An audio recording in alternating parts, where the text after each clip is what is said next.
how are you doing today? How are things going? Mostly good. Mostly good. It's been thankfully a little bit moister in our air. We've had fog back in a little bit, which during fire season that's a godsend. So we're very grateful for fog and moments of coolness and comfort, and yeah, so that's good. What's your experience been like over the last year and a half as we've entered into, the pandemic and the chaos that sort of ensued in that? Because as a mental health practitioner, how has that affected you? How has it affected your work? Because for me and what I've seen, my wife's a marriage and family therapist as well. I mean, both of our businesses have just been sort of inundated. And I feel like the conversation that's maybe not being had to the fullest of its degree is the one around mental health and the impacts of isolation and just the sort of shift in culture. So I was just curious to see how that's impacted you and your work, and has it shifted at all? On one level, it's not changed it too much at all, because I was already doing a lot of work online with people from around the world. A lot of mentor-mentee relationships around the world. And as a deep introvert, being able to go inward and stay home was actually quite a luxury. The difference was obviously transitional from in-person ritual time around the grief work and some of the other ritual programs I offered to more online, and trying to decipher the code around how do you create intimacy and connection on a flat platform. So just working out those dynamics and learning how to do that. Psychically, I think there's been a real shift in people's experience, at least people I'm exposed to, of the fantasy of separation. That's kind of collapsing. That when you have a collective experience like we're having, the fiction of individualism begins to wobble. In the sense that I'm somehow separate and unique, that begins to also kind of crack, which to me is actually a hopeful thing, that we can begin to reimagine our entanglement with one another and with the world, and that we're not sensing our sense or reinforcing our identities as so separate and so insular, but actually more communal.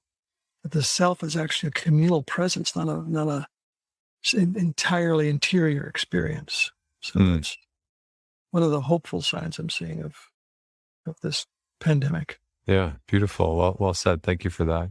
Yeah.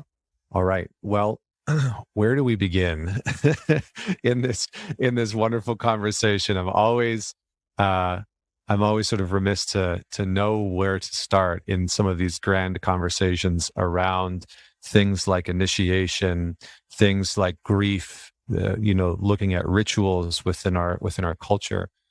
But I think where I really wanted to start was looking at the purpose and function from your perspective that initiation plays within our culture. And also, second to that, kind of curious to get your take on, do you feel like some of what we're experiencing in this time of chaos and this time of sort of collapse and breakdown, do you feel like some of that is a byproduct of failed initiation or a lack of initiation within our culture? I think the first part of your question was, what is the role of relationship in this culture? Well, there is none. So we rarely have any kind of formal acknowledgement of transitions, of thresholds that we develop through over the course of a lifetime. And in traditional cultures, there are multiple initiatory events, not just a singular one at adolescence into some kind of passing process into adulthood, but there are multiple initiations in a lifetime. And currently, it's very difficult to find any place within North American culture where that is honored. That being said, initiation is not optional. You can't bypass the process of initiation. That's so psyche, soul, on its own, takes us to the thresholds of change over and over again in our lifetime. Whether we acknowledge that or not, that's a different question. Yeah, I wanted to ask why. Why is it that we can't bypass initiation? Well, there's never been any free pass from adolescence into adulthood. It requires a cooking. It requires some kind of ordeal that tempers the individual from a sense of personal fixation to communal attention. Remember that the role of initiation was never meant for me. It was never geared toward the individual. It was an act of sacrifice on behalf of the greater good to which you are now holding allegiance. That was the role of initiation. It wasn't to make us better people. It wasn't to increase my pedigree or my CV. It wasn't about self-improvement. It had nothing to do with it. Didn't give it. I don't know if I could swear on your show. Absolutely. Yeah. You're okay there. They didn't give a shit about your personal growth.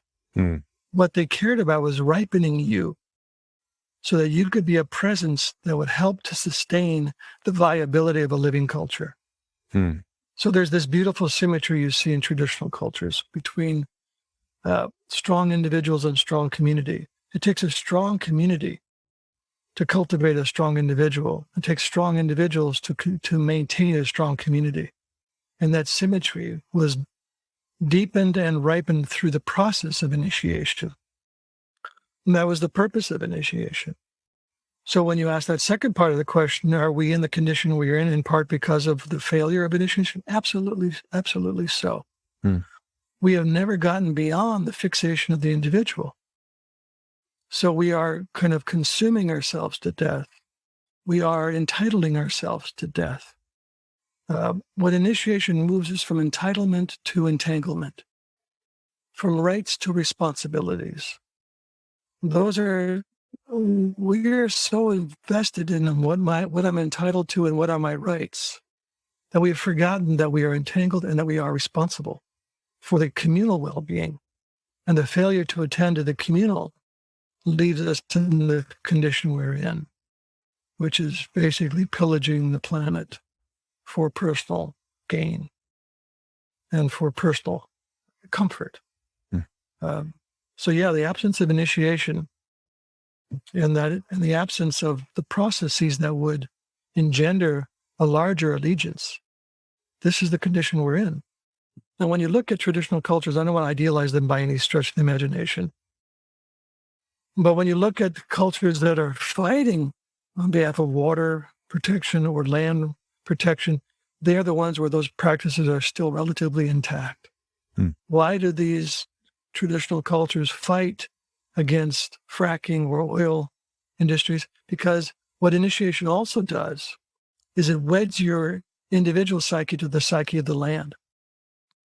So when that land is being threatened, you are being threatened. The identities fuse. So it's not some kind of altruistic idea that I'm going to protect the land because I should, or it's a moral obligation. No, your assault on the land is an assault on my body and the body of the land. There's no separation. Initiation weds you to the place. Initiation always occurs in place. It's not an abstraction. It's not an ideal of space, but a place. So I get a little passionate about these things. That's good. That's good. No, that's wonderful. I mean, as I listened to you, a few things really kind of stood out to me about the function of initiation, specifically that idea that it weds us to the land, that we are connected to the nature around us and see it as an extension of us rather than something that we get to objectify. And I'm curious about where in initiation does that deeper understanding of our relationship to the land take place? Like, how does that connection, that relationship emerge out of initiation? Traditionally, the process of initiation would be kind of taking the initiate through a series of ritual practices, ritual processes that would take them to the threshold of death. There's always a relationship to death in any true initiatory process. Without that, nothing kind of deconstructs the identity. So prior to initiation, I might be really kind of encompassed within my own psychic field, maybe into my family field.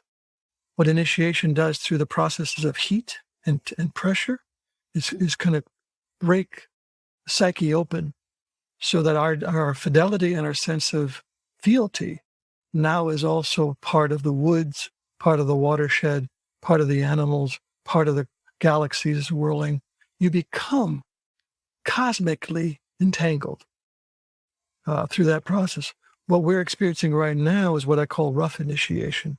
Rough initiation is a completely uncontained process. I call initiation a contained encounter with death. And I call rough initiation an uncontained encounter with death. We're still confronting the same dynamics. We're still confronting death, but without the benefits of community, ritual, the sacred, ancestors, spaciousness, and place. Those elemental ingredients are what help contain the process of initiation. So what we encounter primarily through trauma, through crisis that we're having right now of climate catastrophe, cultural collapse, these are same things happen. We're still under an encounter with death, but in an uncontained way. And whereas a contained encounter breaks us open to the widest aperture of identity, trauma and rough initiation tends to collapse us down into the smallest hub of identity. So you see what happens in trauma is a kind of a consolidation of protective identity where trust, security, a sense of being held by a larger reality tend to kind of disappear. And you're now brought down into a singularity, and you basically posture yourself against the world. Does that make sense what I'm saying? Yeah. No, it makes complete sense. And it's interesting because what I hear you kind of pointing to and alluding to is that trauma, which is, I would say, more pervasive than we likely give credit to, right? The amount of abuse, sexual abuse, physical abuse, having land taken away from an entire people, et cetera. I mean, the list could just go on and on, is something that it seems like culturally we have forgotten how to navigate through, metabolize, and haven't even given credence to the act of doing that, right? Haven't even given validity to that being an important thing. So where did we lose the tether to the capacity to grieve, to connect with the importance of being able to metabolize and break down the heavy weight of trauma and abuse? Well, we need a long history lesson for that one. But we see this kind of progressive dissolving of communal mind and cohesive identification, what I call original identity, which we'll make it into, I don't know. And the arising of our ideologies of individualism. Again, this is primarily white Western culture, who unfortunately tend to have a lot of the power right now. So the more you rely upon individualistic strategies for survival, the less opportunity you are granted to really metabolize trauma or grief.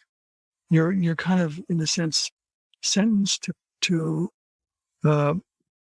solitary confinement. And within that worldview, there is nothing available to you for the sake of resolution or being able to move the grief forward, the trauma to resolve the trauma. They did a very interesting study with Native American soldiers coming back from Afghanistan. They were all diagnosed with PTSD. And they put them through traditional our current psychological modalities of dealing with PTSD. And they had about a 40% recovery rate. Not great. And they thought, well, why don't we try something different? Let's put them back into sweat lodges, pipe ceremonies, and vision quests. And lo and behold, the recovery rate went up between 80 and 90%. Now, what happened there? What trauma does is it tears us out of the cosmological coat of belonging.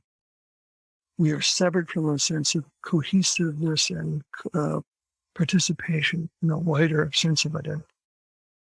What ritual and community and the sacred do is stitch the tears in that coat of belonging, and we come back into a sense of participation and intimacy with the larger life. Well, then they thought, well, this is just, maybe it's a cultural factor. Then they took non-native soldiers and put them through the same process, and the same thing happened. It's like when we do grief rituals. Very frequently, someone at the end of the ritual will say something like, I've never done anything like this before in my life, but it felt oddly familiar. So it's echoing some deep ancestral strand that this is actually how we were shaped as human beings. Trauma, grief, loss, suffering were always meant to be communal. And only in the latest wisp of a moment have we relied upon ourselves individually to somehow digest these materials that require so much of a larger holding field than my own psyche. Or at best, maybe I go see a therapist, but it's still private practice. We're still going into privacy when what is being requested of us is community and cosmos. That's the healing ground for all of the things that we are being asked to carry right now. We can't do this individually anymore. Well, we never could. But that's the demand right now, is that we somehow muscle our way through all of what's being presented to us. We were shaped evolutionarily to digest the traumas that happened in our watershed, in our community, in our tribal circle. So maybe someone's child died, or maybe, the storm hit and the flood came and, did damage to the village. And we could digest that over months. But every day you turn your computer on, you're being assaulted with traumatic information. And it's necessary, the information around climate, catastrophe, and so forth, and racial discrimination and violence. We need to see this stuff. But psychically, we're not wired for this. And so we're in a chronic state of agitation, which can digress into depression, into addiction, into anesthesia, dissociation. We're just trying to cope, again, individually, with what has always been meant to be carried communally. Thank you for that. I think that's such a potent articulation of what many people have felt. I think if Jung was on the call with us, he would probably talk about, and again, I'm speaking for him, which I probably shouldn't do, but I feel like my interpretation of it is, he would bring forward the conversation of the collective unconscious. And for me, I was just talking about this the other day. I interviewed Robert Greene, and we were having a conversation about, what it's like for the average person to interact online. And I said, the thing that sticks out for me is that in many ways, the internet, social media is a form of externalized or a physical manifestation of the collective unconscious, that suddenly we are interacting and inundated constantly with the unconscious manifestations of people's pain, trauma, abuse, that shadows, right, that they haven't connected with. And it's all being sort of projected out onto this, into this digital sphere. So I'm going to ask you a how-to question, which is, I'm going to preface it because Stephen Jenkinson gives me a hard-ass time when I ask him how-to questions. Yeah. But I need to anyway, which is, how do we begin to face that onslaught every day? Because I think for a lot of people, they're very attuned to it, right? And our nervous systems can be hijacked quite quickly. So I would love to just get your sense of how, what do people do? How can they begin to face that? Where do they even begin with this knowledge? Well, there'd be kind of a combination of things. One of them would be to make sure you get ample doses of beauty every day. So we have, dahlias growing in our garden, and blackberries that are just so ripe right now, and luscious, and the honeybees are just, buzzing every place in the garden. So beauty becomes an absolute necessity because it's part of the thing that keeps manifesting into a call back to life. So the onslaught of trauma and the onslaught of trouble can cause us to kind of retreat and kind of insulate ourselves again by necessity because the overload of that is just too much. So what is it that pulls us back into life? James Hiller, one of our primary teachers, said that beauty is the means by which the gods touch the senses, reach the heart, and attract us into life. It's the means by which the gods touch the senses, reach the heart, and attract us into life. So without beauty, what is it that attracts us into life? It's so much of the news we're getting is ugly. It's ugly news, which tends to cause a soul contraction. So it may be really strange for me to be talking about beauty, but I think it's one of the most essential things we can do. The other thing we can do is become fluent in the language of grief and sorrow and become an apprentice. I often talk about taking up an apprenticeship with sorrow because the amount of sorrow we're going to be asked to face in the coming years, decades, and generations is not going to decrease over time. It's going to increase. And if we are not capable of turning our face into that wind, we will also find ways to dissociate and distract and to numb. And right now we need courageous human beings who are willing to digest this grief. But that means being willing to talk about it, being willing to break the taboo and to share it with others, and to gather together in circles and to weep together and hold each other, and to recognize that our grief is actually a love affair with the earth, and that our grief is an expression of the deep sorrow our soul feels for the damage being done to other human beings and damage being done to salmon and to watersheds and to forests and to the ice flows. We're not separate from that. So our language of grief is really a language of affection. It's really our way of communicating devotion. And what we have learned in this culture is to basically be grief phobic. We don't go into that room. We keep that door locked and shut. And until we open that room and become fluent in that customs and those rites, I often say that one of our core spiritual responsibilities right now is to be a receptor site for the sorrows of the world. Because if we don't register those sorrows, who will? And if we don't register those sorrows, who will be then emboldened to respond to the sorrows of the world?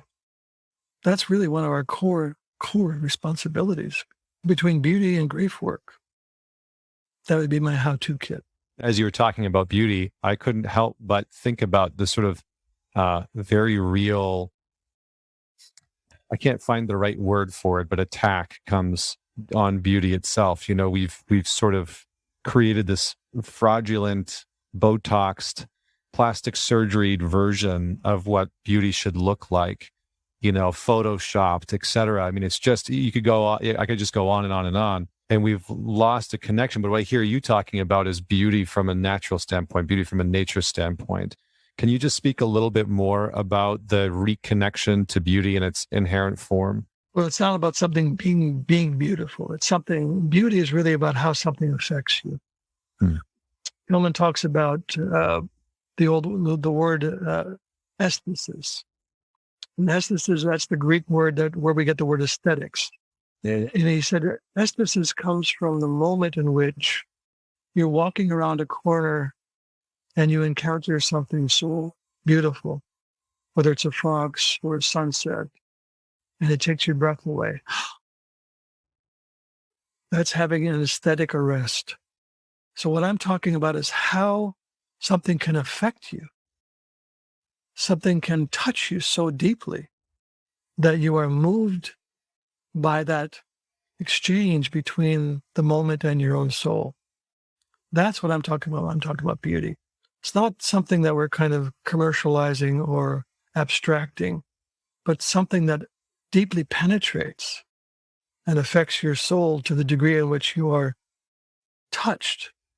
You are raptured by that moment in a way that, again, creates kinship between you and that fox or you and that sunset. There's suddenly an intimacy between the two of you, exchanged to the encounter with beauty. Yeah, it sounds almost, and please correct me if I'm wrong, but it sounds something akin to recalibrating our systems to pay closer attention to moments of awe and the sublime and wonder. Like I think about the first thing that came to mind is almost makes me, it does make me emotional actually quite a bit, is every morning when we wake up, my son is in bed with us. Every morning I open my eyes and I look, and if he's facing me, the way that he looks at me it's just pure beauty. It's awe, it's wonder. And I can't help but find myself in that moment with nothing else happening. And it's just the most beautiful, perfect, serene moment, and I see those moments everywhere, looking out at the lake, and because we live right on the lake, but that was the moment that came into my mind. So thank you for that. Oh, exquisite example. Yeah. Exquisite. Yeah. That's right on. Again, in the Greek tradition, it was beauty that engendered love. Mm. So beauty came before love. Beauty is the thing that, again, stirs the heart.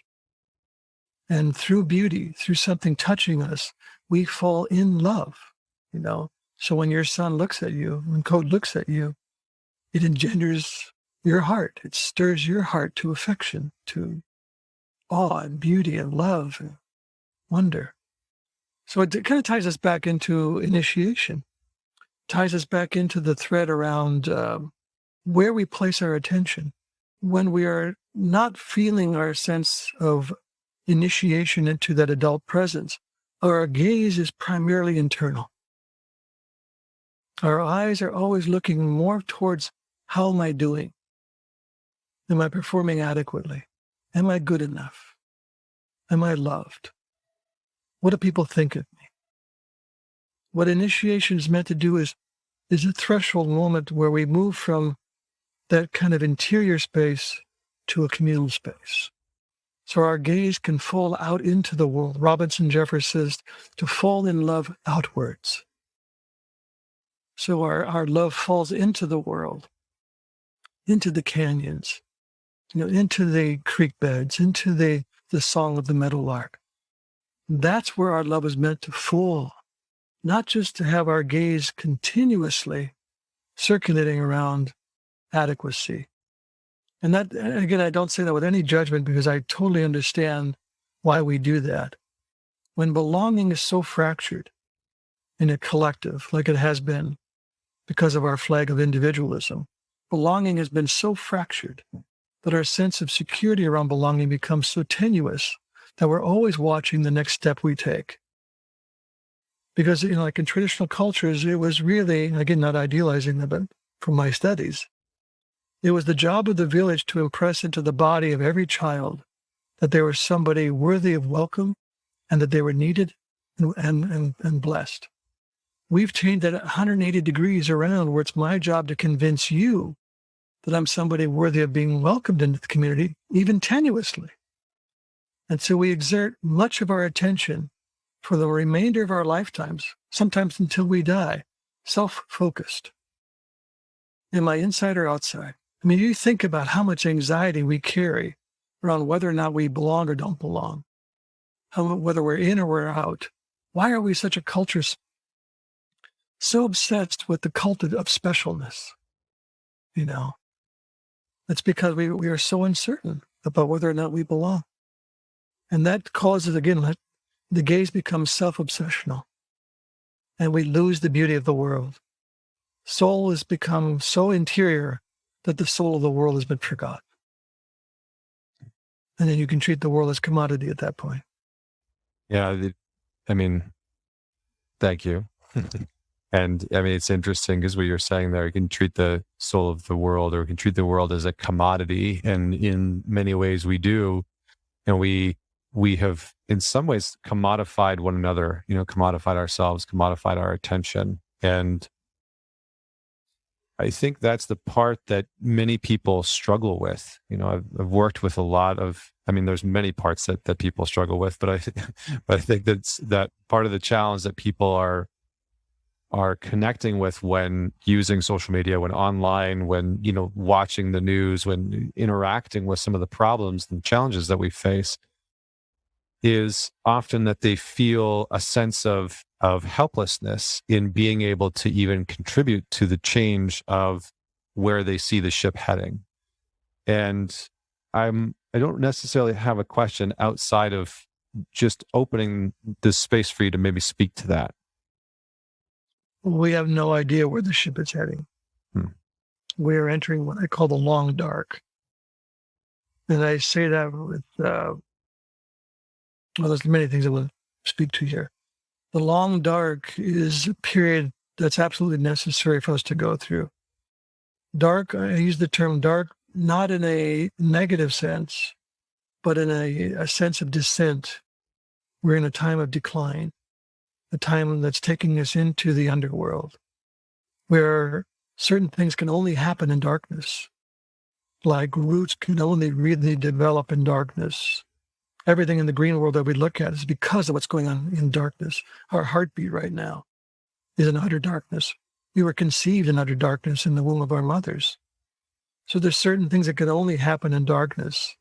And in the old alchemical tradition, the nigredo, the blackening, was a time of dissolution when things were falling apart. Tell me this is not a time of falling apart. And things, the soul worker or the process of change begins in the dark, in the time of dissolution and decay. This is not a time of ascension, and it is not a time of knowing. One of the hardest things we're going to have to go through right now is not having answers to questions we don't even know to ask. There's an Inuit phrase called kartsaluni, and kartsaluni means sitting together quietly in the dark, waiting for something to occur. Now, we are a can-do culture. When something happens, we want to fix it right away. We want to have the response, and we want to have the response time very short and quick. But the reality is we have no idea.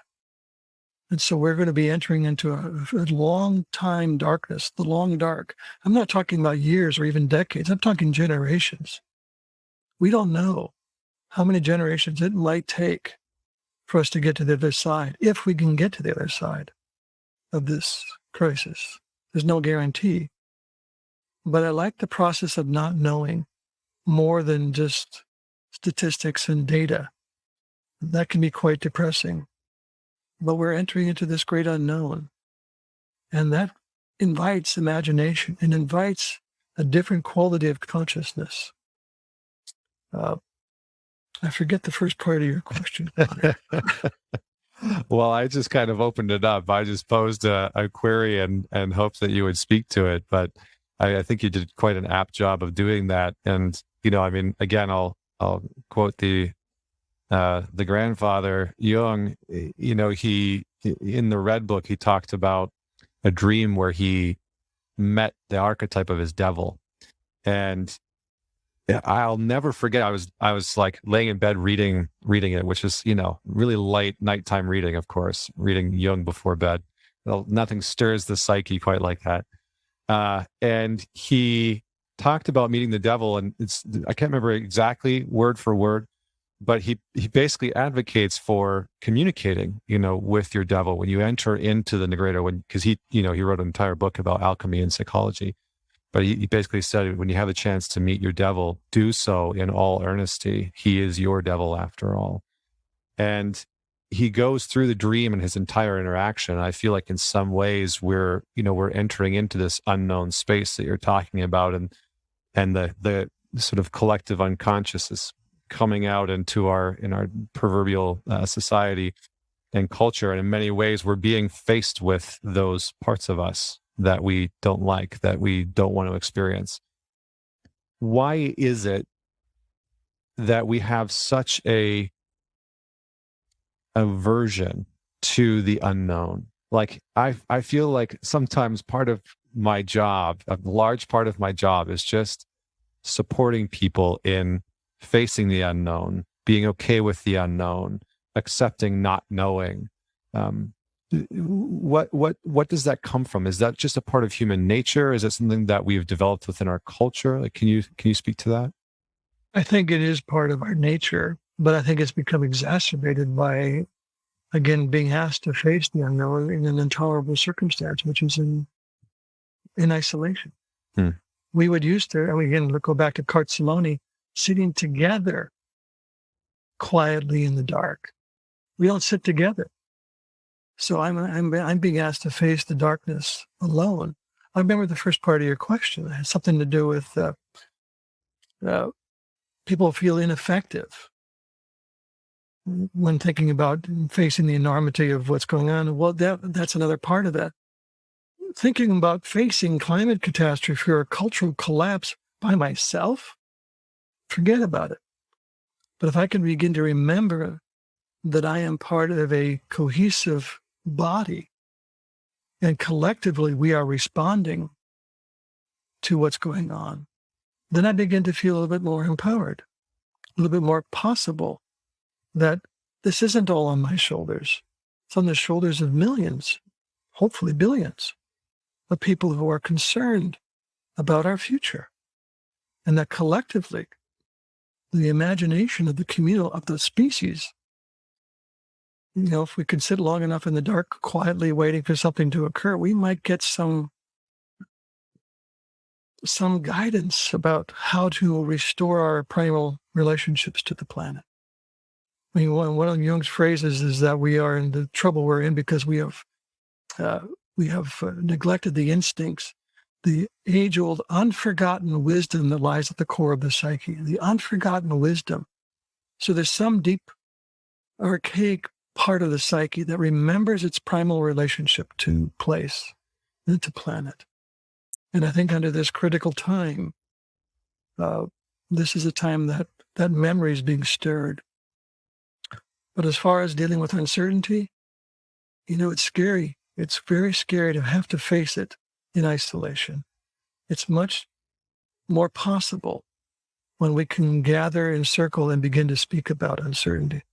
All what uncertainty is indicating is that we have gone as far as the mind can decipher, and we're now living in mystery. And to be able to enter mystery, Garcia Lorca said, only mystery enables us to live. So we're living more into mystery now than into the familiar. And that's precisely where we're heading. The moment you leave the daylit world, the moment you enter the negredo, into the blackness, the daylight sight ends. And now you're required to develop a second sight, a sight that can see in the underworld, that relies less on reason and more on intuition, more on heart knowledge. A deeper perceptual field is required of us now. Thank you for that. Thank you. I'm hoping that we can maybe just navigate a little bit around grief now before we talk about, get into the questions that people have. You talked about us living in a grief-phobic culture, and I would love to just hear you define some of the territory or parameters of that, what it looks like, and how we begin to traverse that. What the grief-phobic culture looks like? Yeah. Look around. Open on Facebook. Yeah. We do not know how to deal with death, with endings, with loss, with failure.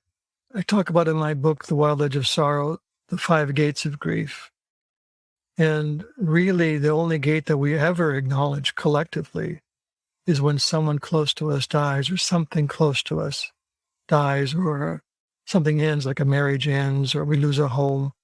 We can say to someone, I'm so sorry for your loss and my condolences. And we can acknowledge that a little bit. But all the other gates of grief are basically unacknowledged. The losses that happen to our own integrity, when we lose whole portions of our being through shame, through trauma, so we lose our sense of being able to ask for what we need, or we can't show our tears, or we can't show our exuberance, or our joy, or our sensuality. We lose whole portions of our being. That's a whole gate of loss that we do not acknowledge.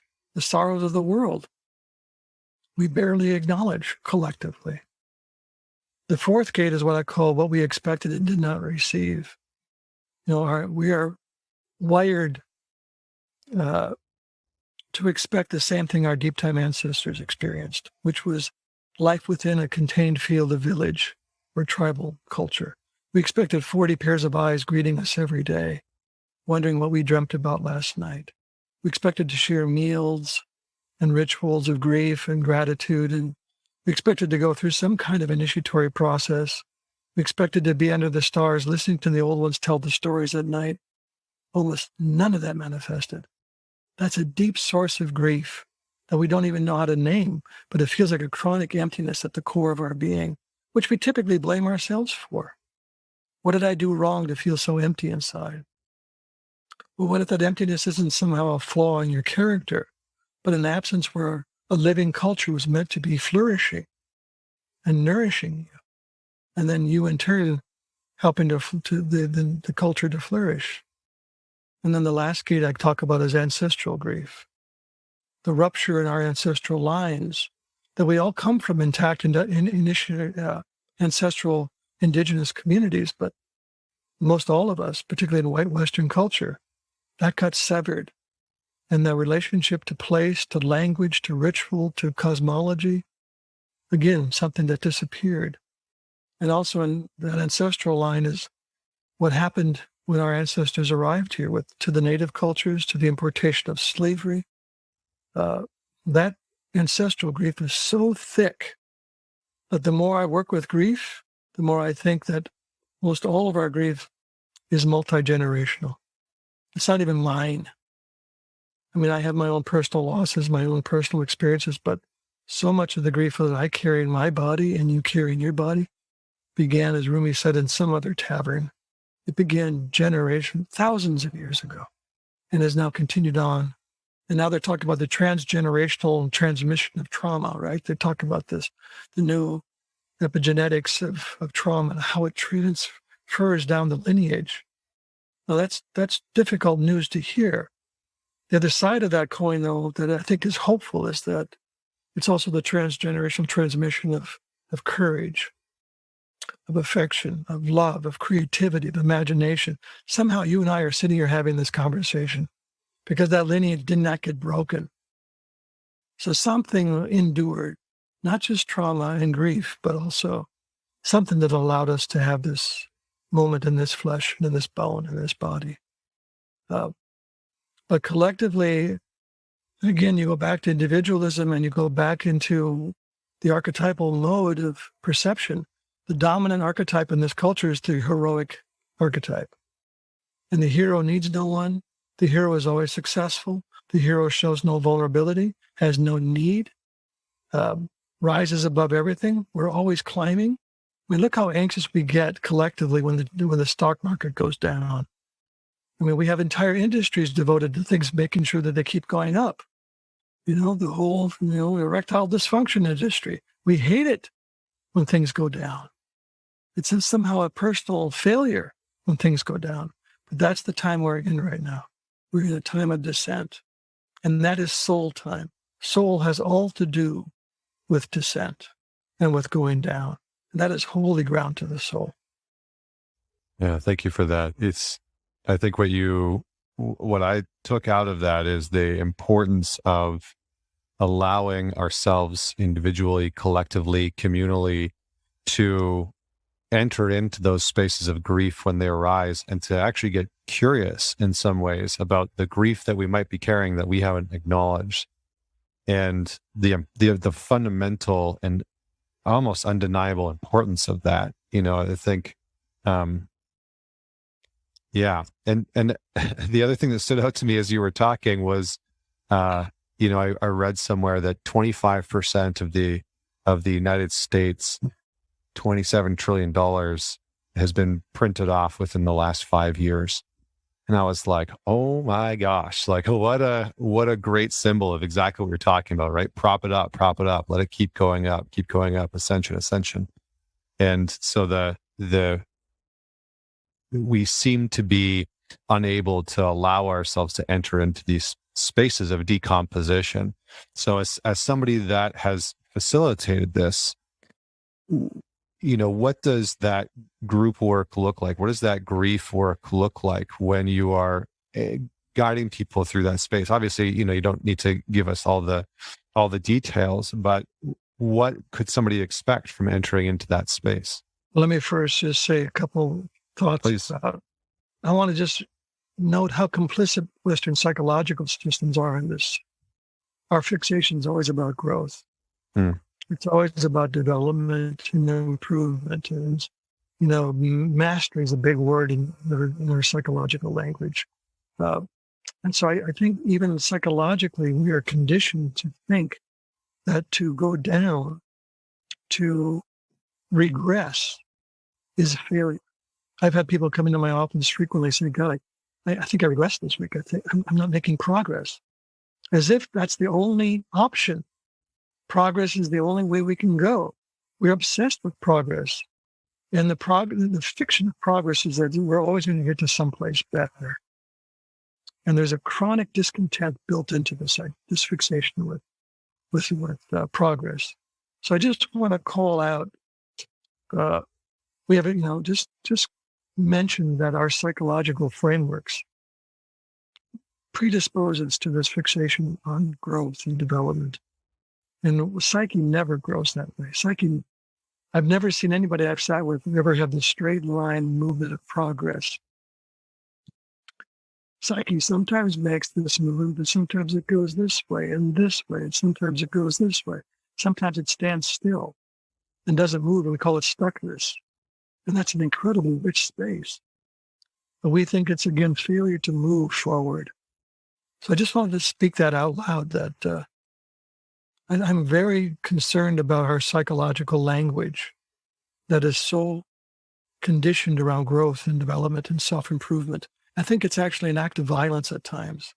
I think we are so obsessed with self-improvement because our anxiety around belonging is so pervasive that we think that unless I make myself better, I won't be let into the circle. And so it's often people come into my office, it's often predicated on a degree of self-hatred. I've got to get rid of these parts of me. I've got to improve these parts of me. Otherwise, I'll never be let inside. And I'll always be an outsider. I'll always be in exile. And my first piece of work with them is to begin to stop the war and stop the obsession with growth. Soul doesn't give a shit about your growth. What it wants is full encounter. It doesn't care about failure or defeat or inadequacy. That's part of being in this body. And the soul is fine with that. What it doesn't like is a truncated experience of participation. It doesn't want you to accept only success and neglect and deny and push away failure. Failure, Ruby says, is the key to the kingdom of heaven. So we need failures. There are ways that bring us into humility and into connection with other human beings. It isn't through my strength that I get intimate with my friends. It's through my vulnerability. It's through my weakness. It's through my frailties. So when we enter into a grief ritual space, it's an invitational field to bring in all of these parts of us, the outcast, others in ourselves, the losses, the defeats, the suicides, the alcoholism, it's a space to bring in what is basically culturally unacknowledged. And in that field, we build a ritual container strong enough, fierce enough, loving enough for people to side by side when the ritual comes to collectively weep their tears. And what we acknowledge from the very beginning of our time together, over our 3 days together, is to break the fiction of private suffering. So we go around the circle, we ask people to share one thread of grief they're walking in the door with. And people will share a thread of grief. Then I'll ask, did anybody hear a thread of grief they couldn't relate to? And of course, they couldn't. They may not have had that experience. They may not have had a son or a daughter who overdosed or a brother or a husband who committed suicide, but they could relate to it because we all know loss. And so that we change the context from my private grief, my private suffering, to our communal cup of loss. And our work over the weekend is to empty somewhat, a little bit of that communal cup of loss. We're not going to do it all in one weekend. This is not an American workshop where one time and you're done. No, many, many visitations to the grief shrine. That's why in traditional cultures, the sanity of repetition, soulful repetition of ritual is what keeps psyche healthy. It's what keeps psyche current. The value of grief work is that it gets us current. Most of us are chewing bones that are so old that we rarely even get to turn around and face our current life, or to be in the current of electricity, being alive, or to be in the current of the flow of life. We're almost chronically facing our histories and the histories of those who came before us. We rarely get to be here. And that's what I love about grief work, is that it slowly gets me into the current moment. Yeah, thank you for that. I appreciate that. And I couldn't help but, think about the culture within personal development, within the self-help industry that is quite pervasive around. I usually talk about the letting go of the need for the silver bullet, the golden gun, and how that pursuit in many ways is the thing that's blocking us from being able to open to the falling apart that's required. We've become in some ways falling apart, averse, and we don't want to enter into that space. But in my own life, I mean, I resisted that for such a long time, for years and years and years, until it sort of forced itself upon me. Life has a way of doing that, right? It's like the more you resist it builds up, and then you find yourself at rock bottom eventually, because life's like, well, I tried to tell you before. One of the things that I'm not too sure if it was you or someone else that I heard talk about it, but the idea that we are ancestors to someone else, and we will be ancestors to generations to come. And I wanted to get your take on what does it look like for us, based on this moment, based on the times that we're in, for us to be, I almost said effective ancestors, but to be, to be generative ancestors that can, nourish the generations to come. It's a big no. It's more like the flood that comes in. Yeah, right. You're like, there's a book and a movie that I have that I just want to put out there. Yeah. I think probably we could thread our whole conversation into this. To become an ancestor or an elder who is an ancestor in training means to become somebody fluent in the language of grief. I talked about the apprenticeship with sorrow. In the old language of apprenticing, you undertook a prolonged study of a craft, whether that's stonework or masonry or carpentry or weaving. And you studied it for years, sometimes a decade or two. And at the end of that long devotional practice, you would be declared a master craftsman.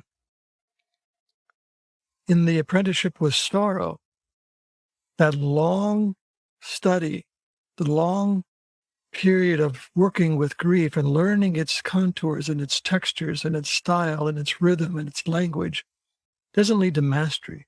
The long apprenticeship leads to elderhood. And an elder is someone who does not turn away from the sorrows of the world, and in fact, looks into the eyes, particularly of the young ones, to see whether that sorrow is coming through those eyes.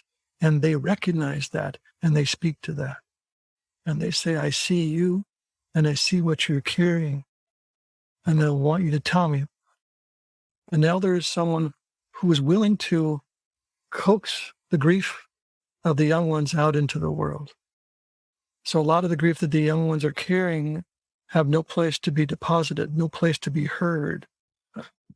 So it often leads to suicide or to, some other form of coping. So what I'm asking for is for ourselves to become fluent enough in those skill sets, because grief is not just an emotion, it's also a core human faculty. It's a core skill. And to become skillful in that really is what preserves the the world, preserves the culture.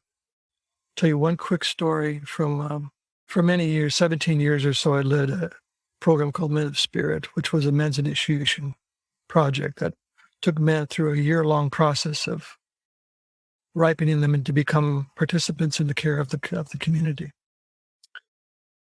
At the end of 17 years, I needed to pass it on, so I did a training for several years. And one of the last things we did was a ritual. And I asked the men who were in training with me, I said, we're going to drum for a while. And what I want you to do is I want you to dance a Thanksgiving dance to the ancestors. And there were some moans and groans about that because some of them did not have very positive ancestors. I said, well, at least start with the gratitude that you have this body. And no matter how difficult and fraught the relationship was with your direct ancestors, they gave you this body. Dance for that. I said, but at some point, the drumming is going to stop. When the drumming stops, I want you to lay down on the ground and await further instructions. Now, a little preamble to this story. When we began the Men of Spirit project, we said this is a 200-year project. We know, without a shadow of a doubt, that we will not see the fruition of this dream in our lifetimes. But we are planting that seed so that maybe in 200 years, the young boys standing on this mountain, or maybe in other mountains, will know their belonging from the very beginning. They will know a return to a living village. They will find salmon swimming in the streams again, and the world will still be beautiful. That is what we do, why we're doing this project. We're starting this dream sequence. So we started the drumming, and the men started to dance, and over 40, 45 minutes, the dancing got quite animated. It was beautiful. We stopped the drumming. The men laid down on the ground. And I walked out amongst them. I said, now, imagine that our dream has come true. We are 200 years in the future. And the young ones are up on the surface of this land. We are the ancestors now. We are the ones deep in the ground. Our names have been utterly forgotten. But they are now depending upon our prayers. Send them an arrow of love.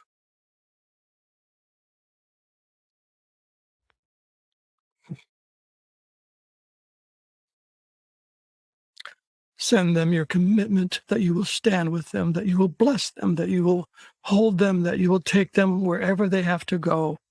They will not be alone. Bless them, bless them, bless them. And the men began shooting these arrows of love up to we could feel that the young ones were up there.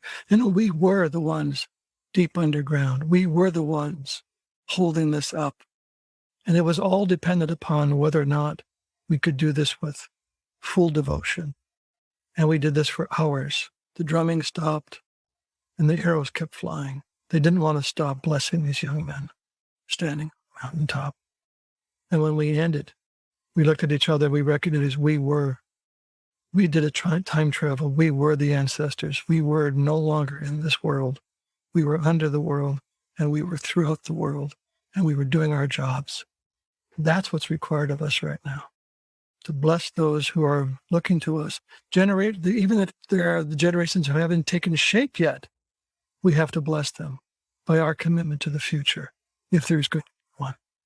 But there won't be one unless we make that commitment. Unless our devotion falls into the world and we send arrows of love over and over again to the generations that might just still come. It just felt nourishing to hear and feel. And yeah, I don't have many words for that. So I feel like I'll let that be. Thank you. Thank you for that. And thank you for this conversation and for your openness and your wisdom. And you mentioned a few of your books. Where can people go to just learn more about you? Maybe check out one of your books or one of your programs. FrancisWeller.net is the best place to get information on offerings, audio programs, or my writings, books you can get any place, bookstore, your local bookstore, best place to go. If not, they're online. And Connor, thank you for a wonderful conversation, excellent questions, and thank you for all the participants for your excellent questions as well. And I feel, as I often say, very spiritually employed tonight. I love that. All right. Thank you so much, Francis. And thank you for everyone that tuned into today's conversation. Really appreciate all of you. And that's it for all. That's it for today. So thank you so much. Be well. All right. Bye. Bye.